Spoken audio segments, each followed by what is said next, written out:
Детский сад. Бала бақша. Заведующая, заведующий. Меңгеруші. Воспитание. Тәрбие. Воспитатель. Тәрбиеші. Дошкольная подготовительная группа. Мектеп алды дайындық тобы. Средняя группа.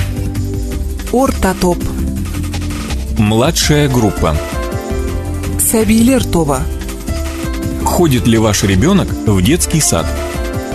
Сіздің балаңыз балабақшаға бара ма? Да, мой ребенок уже в дошкольной подготовительной группе. Иә, менің балам мектеп алды дайындық тобында. В какой детский сад ходит? Қай балабақшаға барады? Детский сад номер 38.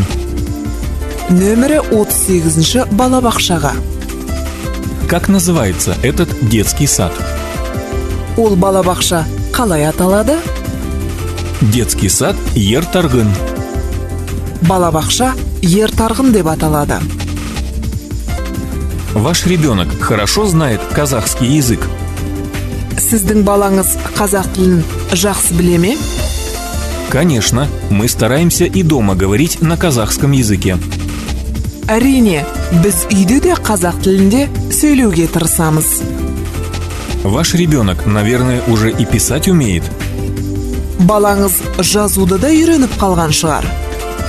Да, он и читать, и писать умеет. Иә, ол оқида, жаза да алады. В детском саду всему учат. Балабақшада барлығын үйретеді. Мой ребенок уже готов пойти в школу. Менің балам мектепке баруға дайын.